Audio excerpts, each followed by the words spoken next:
The first time anyone underestimated Captain Laura Hayes, it wasn't in a battlefield. It was in a crowded military briefing room at Fort Brantley, a small, quiet base in the middle of rural Georgia. Soldiers moved in clusters, low voices bouncing off cinder block walls. Maps littered the tables, and the tension in the air was almost tangible. Laura stepped in wearing her standard-issue uniform, her hair pulled back neatly under her cap, boots polished, and a duffel bag slung over one shoulder. Immediately, she felt the stares, not the casual glancing kind, but the smirks, the subtle shaking of heads and the whispered jokes. "Oh, she must be one of the medics," one soldier murmured behind a hand. Another chuckled, loud enough for half the room to hear. "Look at her. She couldn't lift that pack if her life depended on it." Laura didn't flinch. She had heard this before, more times than she could count. She had grown up with people telling her she was too small, too emotional, or too soft to handle the real work. But Laura had trained for this moment her entire adult life. Every early morning run, every grueling combat drill, every sleepless night on deployments. They were preparation for the skepticism she now faced. Still, the whispers stung. She was here on assignment with a Special Operations Unit, one of the most covert and dangerous teams in the U.S. military. Her mission, to lead a reconnaissance operation targeting an emerging threat along the southern border. The team she was joining was tight-knit, elite, and notoriously wary of outsiders, especially women. And the first impression she made wasn't exactly promising. "Captain Hayes reporting," she said clearly, standing at attention. Her voice was firm, carrying over the murmurs. She handed her orders to the desk sergeant, who barely looked up, assuming they were routine papers meant for the nurses' station. It wasn't just the soldiers who doubted her. Even some of the higher-ranking officers in the room gave her a nod that felt more like a shrug. One of them, Colonel Marston, a veteran with more than 20 years of combat experience, muttered under his breath, "Hope she knows what she's walking into." Laura swallowed the tight knot of irritation rising in her chest. She couldn't let doubt, other people's doubt, control her. Not here, not now. She had fought for respect her entire life, and she would not give up the first chance she had to prove it. Her first task was simple in theory: observe, report, and blend in until the Black Ops team finalized the plan. But simple didn't mean easy. The first 2 hours in the briefing room were brutal. Every time she offered insight or asked a tactical question, someone would smirk or roll their eyes. "Do you even know how to read these maps?" One of the younger soldiers whispered loudly enough for her to hear. Another added, "Maybe you should check the supply closet for bandages instead."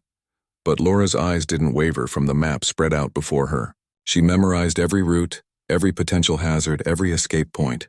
Her mind worked fast, breaking down the terrain, anticipating enemy movements, and identifying weaknesses in the plan. She didn't argue. She didn't react. She simply prepared silently, methodically, waiting for the moment when words would no longer matter. Then, the door opened. A tall, broad-shouldered man entered, dressed in black tactical gear that made him look more like a shadow than a person. The room went silent. This was Commander Jackson Steele, the head of the Black Ops team. Reputation alone preceded him. Meticulous, ruthless, brilliant, and notorious for respect earned only through performance, not rank. "Everyone, attention," Steele said, his voice calm but carrying an authority that made the room tense.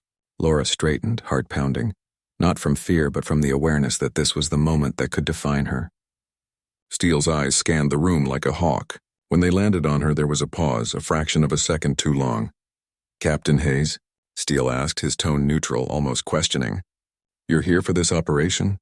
"Yes, sir," Laura said, her voice steady. Steele's gaze didn't soften. He took a step closer, his boots clicking against the concrete floor.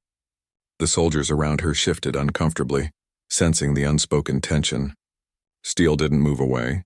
Instead, he tilted his head slightly, studying her like one studies an unknown variable. "And you're leading reconnaissance?" he asked. "Yes, sir," Laura replied. A silence filled the room that felt heavier than any obstacle she'd ever faced. The team members who had mocked her for hours looked between her and Steele, waiting. They expected him to scoff or dismiss her. They expected him to reinforce their assumptions. Instead, Steele nodded once. "Ma'am," he said, plain and simple.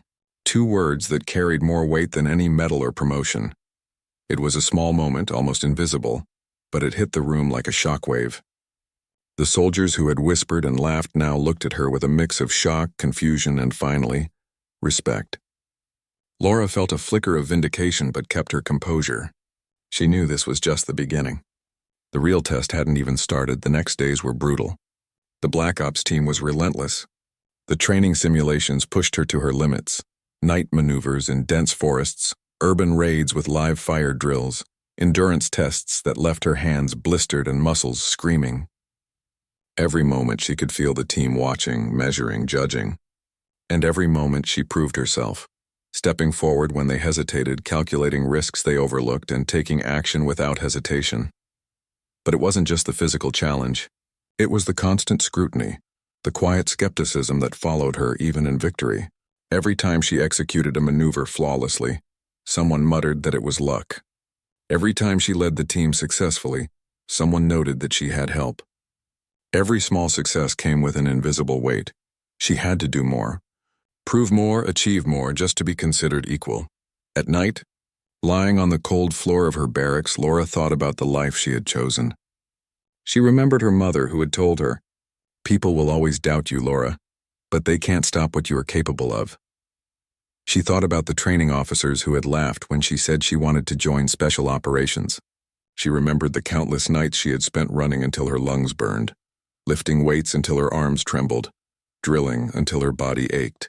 And she realized nothing had prepared her for the satisfaction of being underestimated, because that meant the impact of her proving them wrong would be that much sweeter.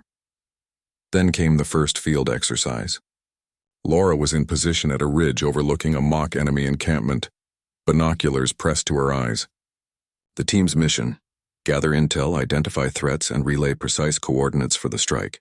The others were tense, fidgeting with equipment, whispering strategies. Laura's eyes scanned the terrain, noting enemy patrols, weak points, and potential escape routes. Every calculation had to be perfect. One mistake could compromise the entire team. But the real challenge wasn't the simulation. It was the skepticism lingering behind every glance, the unspoken question: could she really lead them? "Captain Hayes," Steele's voice crackled over the comm. "What's your assessment?" Laura took a deep breath, letting the wind whip against her face, and delivered her report with precision, clarity, and confidence. Coordinates, patrol timings, weak points, every detail calculated to the second. There was a pause. Then Steele's voice, steady and deliberate. "We move on your call, ma'am." It was more than validation. It was acknowledgement of skill, leadership, and authority. And for the first time, Laura felt the quiet satisfaction of victory. Not over an enemy, but over doubt itself. As the team executed her plan flawlessly, Laura knew this was only the beginning. The whispers, the smirks, the subtle mockery, they would not define her. Her actions would, and the world, or at least this corner of it, would learn a lesson she had carried with her for years. Never assume a woman can't lead, fight, and command. Because when Captain Laura Hayes was on a mission, the only thing that mattered was the mission itself. And those who had doubted her would soon understand that respect earned in action outweighed assumptions every time.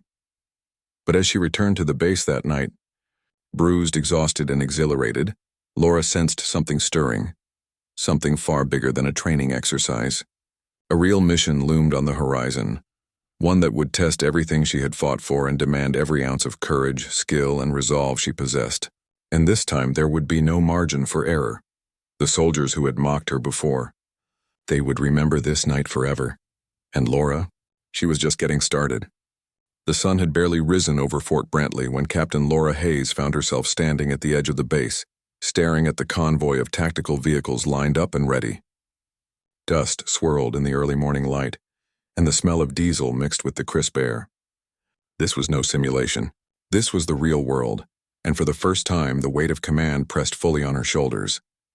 The Black Ops team moved around her like a single living organism. Men and women she had only just earned the right to lead, now waiting for every word, every decision, every command. Some still cast skeptical glances, but there was also a new undertone: curiosity, caution, and the beginnings of respect. Laura could feel it, but she knew one misstep, one hesitation could erase it all. The mission briefing had been terse. Intelligence indicated that a heavily armed militia was operating just over the state line. using abandoned farmland as a staging ground. Their leader, a man known only as Cruz, was dangerous, unpredictable, and highly skilled in evading detection. The operation was delicate. Approach quietly, observe, identify key figures, and gather enough evidence for a decisive strike. No heroics. No mistakes. Laura climbed into the lead vehicle, the driver glancing at her with a mixture of respect and uncertainty. "Everything's set, Captain," he said. Laura nodded.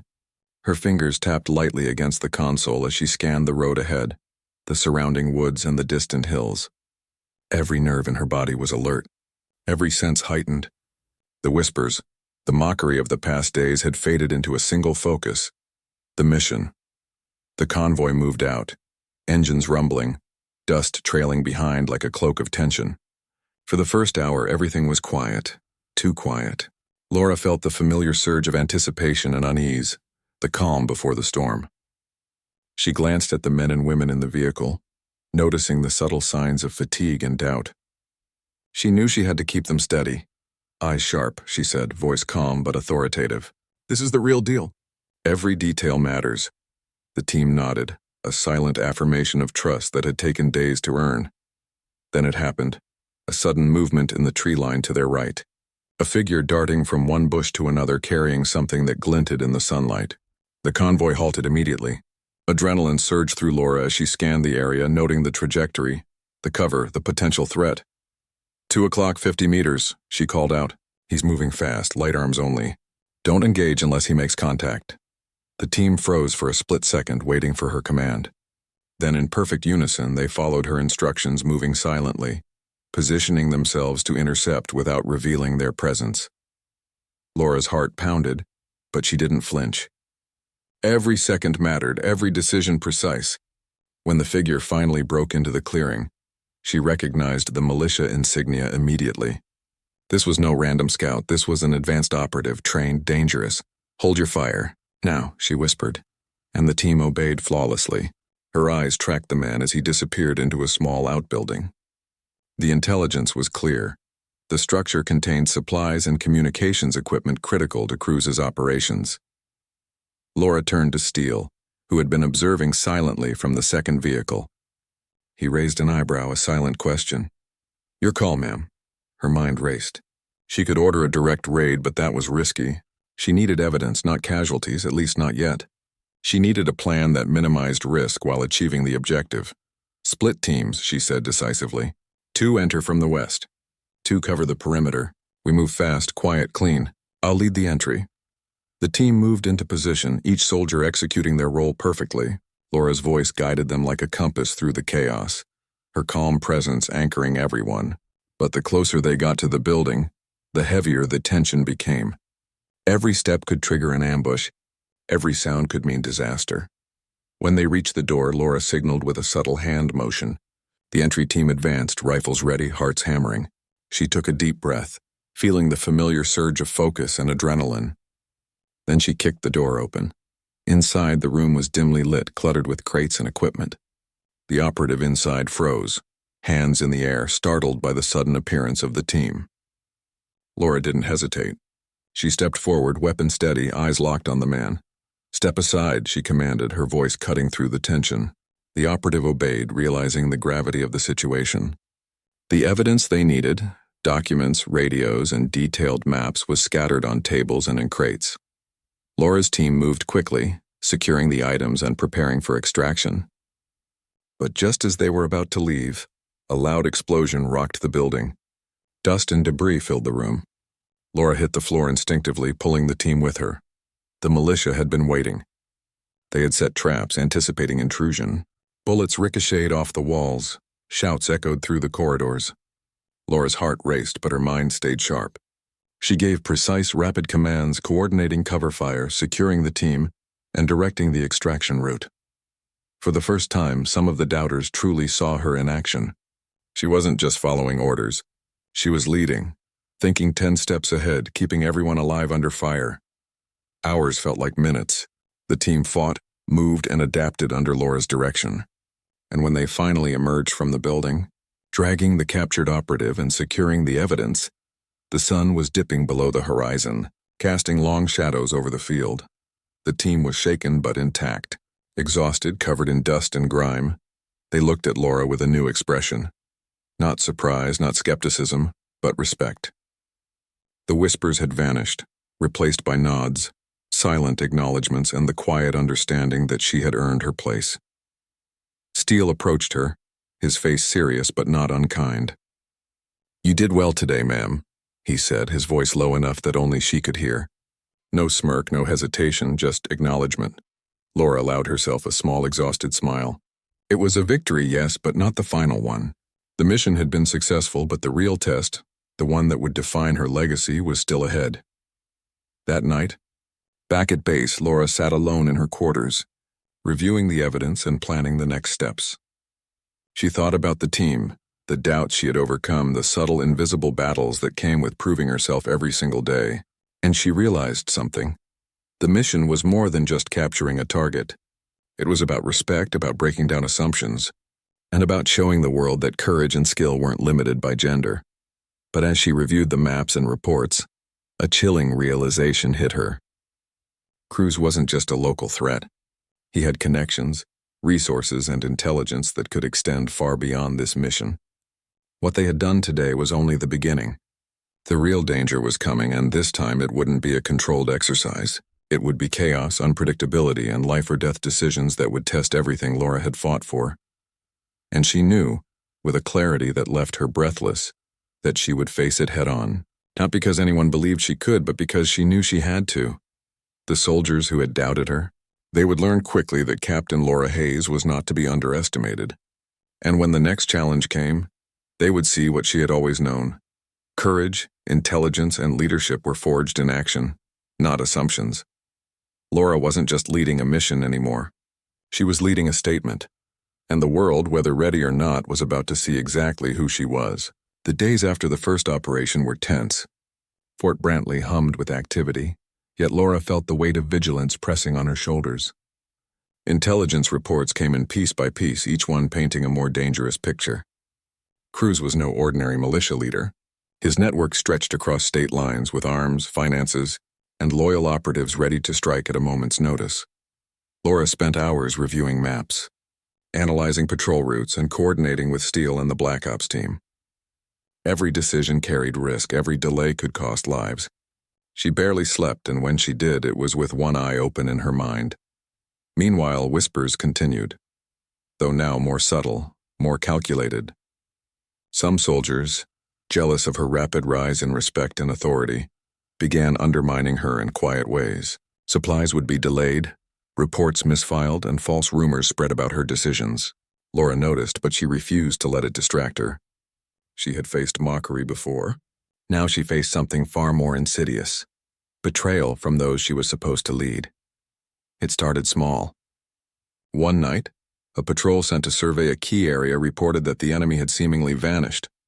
Laura's gut told her something was wrong. She reviewed the footage, the satellite images, and the patrol's path. Something didn't add up. Someone had misled them deliberately. Her first thought was disbelief. She didn't want to consider that someone within the team could be sabotaging the mission, but the evidence was there. Minor discrepancies, subtle miscommunications, and actions that only made sense if someone was feeding Cruz information. Laura's heart sank, but she didn't let it show. She couldn't afford fear. She couldn't afford hesitation. Every second she spent doubting herself or others could cost lives. She set a plan in motion to catch the traitor without alerting anyone. The next operation was critical. Cruz had been tracked to a remote farmhouse, heavily fortified and surrounded by thick woods. The plan: infiltrate under cover of darkness, gather final intelligence, and extract without detection. Laura knew this was the perfect opportunity to identify the mole and neutralize the threat simultaneously. As night fell, the team moved out.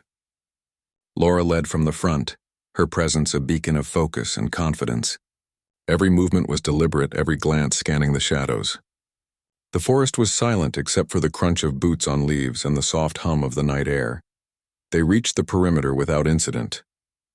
Laura signaled for two teams to take positions, one covering the entry, the other observing the rear. Her eyes swept over the terrain, calculating distances. estimating lines of fire and mapping the safest approach. Then the ambush came. It was sudden, vicious, and precise. Gunfire erupted from concealed positions. The team reacted immediately, but it was clear someone had tipped Cruz off. Bullets tore through the underbrush, sending leaves and splinters flying. Soldiers shouted, taking cover, but Laura stayed calm, issuing rapid-fire commands that kept them alive. "Hold your ground. Suppress left. Steele, cover the exit," she shouted, voice cutting through the chaos. It was chaos, but Laura's mind stayed sharp. She noticed subtle movements, patterns that didn't match Cruz's known tactics. Someone had betrayed them from the inside. Her heart pounded, but she had no time to hesitate. With every calculated step, Laura led her team through the ambush, neutralizing threats while keeping casualties minimal. She had to act like a commander, a protector, and a detective all at once. Finally, they reached the farmhouse. Laura signaled a silent breach, and the team moved inside. Dust hung in the air, heavy and tense. Crates of weapons, maps, and communications gear cluttered the room. And there, in the corner, was the traitor. It was Sergeant Reynolds, a soldier Laura had trained with for months, someone she had once considered a friend and ally. His face twisted in panic and guilt as Laura's eyes met his. "You," she said, voice low but steady. "You compromised the mission. You put every life here at risk," he stammered, trying to explain, but Laura didn't wait. She restrained him, handcuffs clicking in the dim light. The team secured the room, gathering the intelligence they had come for, while Laura confronted Reynolds quietly but firmly. "You swore an oath," she said. "You swore to protect these soldiers, to protect this country. And you betrayed it all. For what? Money? Ego? Revenge?" Reynolds couldn't answer. His silence was the answer. Laura felt the mix of anger, disappointment, and resolve swirl within her. She had been underestimated her entire life, mocked and doubted, but now, betrayal had come from someone who had no right to doubt her, and she would not let it stand. The team moved out, extraction secured, and the traitor in custody. The mission was a success, but the emotional toll was heavy. Laura had faced mockery, physical danger, and now the sting of betrayal. She returned to base exhausted, bruised, and emotionally drained. Yet there was a fire inside her that could not be extinguished. That night she reflected on everything. The soldiers who doubted her, the enemy who underestimated her, the colleague who betrayed her. All of it had shaped her, strengthened her, and prepared her for the challenges to come. Steele approached her quietly. "You handled today better than anyone could have," he said. "Ma'am, you earned more than respect today. You earned trust, fear, and loyalty all at once." Laura nodded, letting the words settle. But inside she knew the mission was far from over. Cruz was still out there, dangerous and unpredictable, and the betrayal had reminded her that threats weren't always external. The greatest danger sometimes came from within. As she stared out over the base that night, the stars shining above like distant witnesses, Laura made a vow. She would protect her team, complete the mission, and prove to the world that a woman's courage, skill, and leadership could stand up to any challenge. No mockery, no doubt, no betrayal could stop her. And in the quiet of the night, Laura Hayes felt a fierce, unshakable certainty. The final confrontation was coming. And when it did, those who had underestimated her and those who had betrayed her would learn a lesson they would never forget. This time, it wouldn't just be about respect.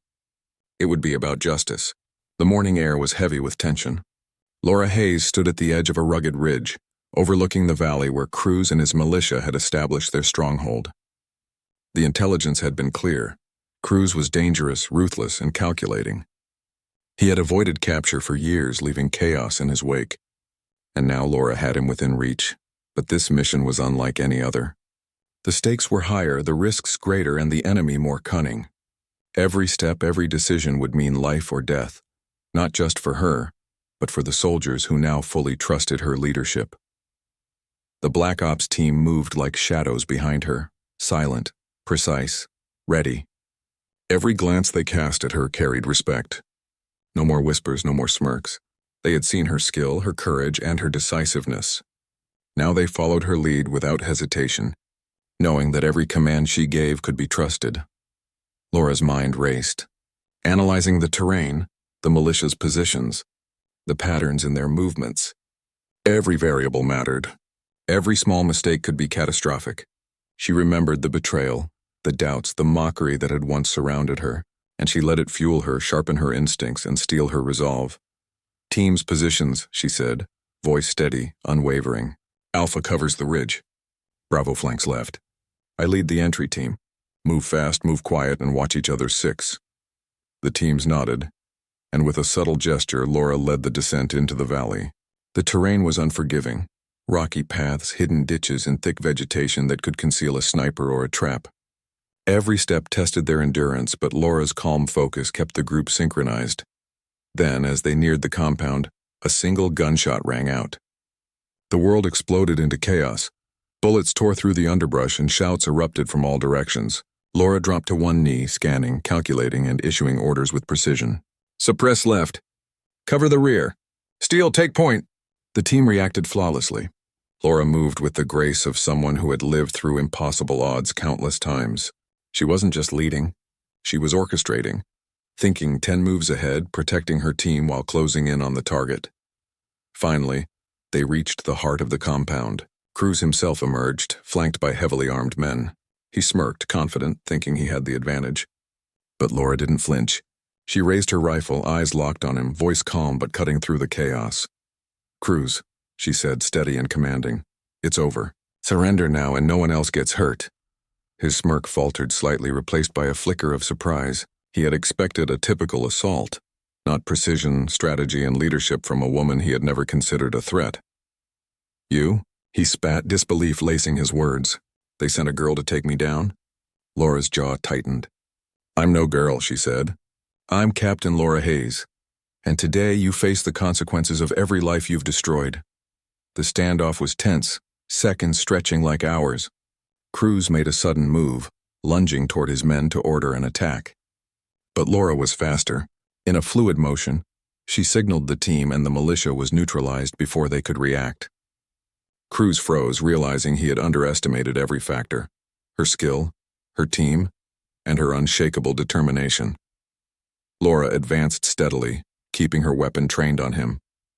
It's over, she repeated, and this time he knew it was true. The moment Cruz was taken into custody, a wave of relief swept through the team. The mission was complete. Lives had been protected, chaos stopped, and the impossible had been achieved. Laura allowed herself a brief exhale, but the satisfaction ran deeper than victory. It was the culmination of years of being underestimated, doubted, and mocked. As the team returned to Fort Brantley, the mood was a mixture of exhaustion and triumph. For the first time, Laura didn't have to fight for recognition. It followed her. The whispers of doubt were gone, replaced by nods, salutes, and quiet acknowledgments from every soldier who had once questioned her. Steele approached her again, expression serious but tinged with admiration. Captain Hayes, he said, voice firm, you didn't just lead a mission, you led a statement. Respect isn't given, it's earned. And today you earned it in every way. Laura allowed herself a small, satisfied smile. Thank you, sir, she said. But she knew the real reward wasn't words or praise. It was the certainty that she had proven herself, not to anyone else, but to herself. That evening, as the sun set over the base, Laura stood alone on the observation deck, reflecting on the journey. From the moment she had walked into the briefing room, mocked and underestimated, to this moment of victory, she had faced doubt, danger, and betrayal, and through it all she had remained steadfast, resilient, and unbroken. She thought about the soldiers who had doubted her, the colleague who had betrayed her, and the enemy who had laughed at the idea of a woman leading an operation, and she smiled quietly to herself. Because every mockery, every doubt, every challenge had forged her into the leader she had always known she could be. And in the end, it wasn't just about defeating Cruz. It was about showing the world and herself that courage. Intelligence and leadership are not defined by gender, assumptions, or underestimation. The Black Ops team, once skeptical and cautious, now followed her with unwavering trust and loyalty. They had seen her strength in action, her mind in command, and her heart in the right place. And as they celebrated quietly in the base, there was an unspoken acknowledgement. Captain Laura Hayes was a hero in every sense, someone who had taken on every challenge and emerged victorious. And for Laura, the final satisfaction came not from the mission or the accolades, but from the knowledge that she had proven something far greater. That strength, resilience, and courage can shatter every assumption, silence every critic, and inspire everyone who witnesses it. From that day forward, whenever someone underestimated her, whispered that she was just a nurse or too small to lead, Laura Hayes didn't need to argue. Her actions spoke louder than words, her victories carved the truth into history, and her legacy became a testament to what one determined, brave woman could achieve against every odds. And in the quiet moments, standing under the stars with the base below, Laura smiled. She had walked through fire, faced betrayal, and conquered the impossible. And for anyone who had ever doubted her, she had only one thing to say.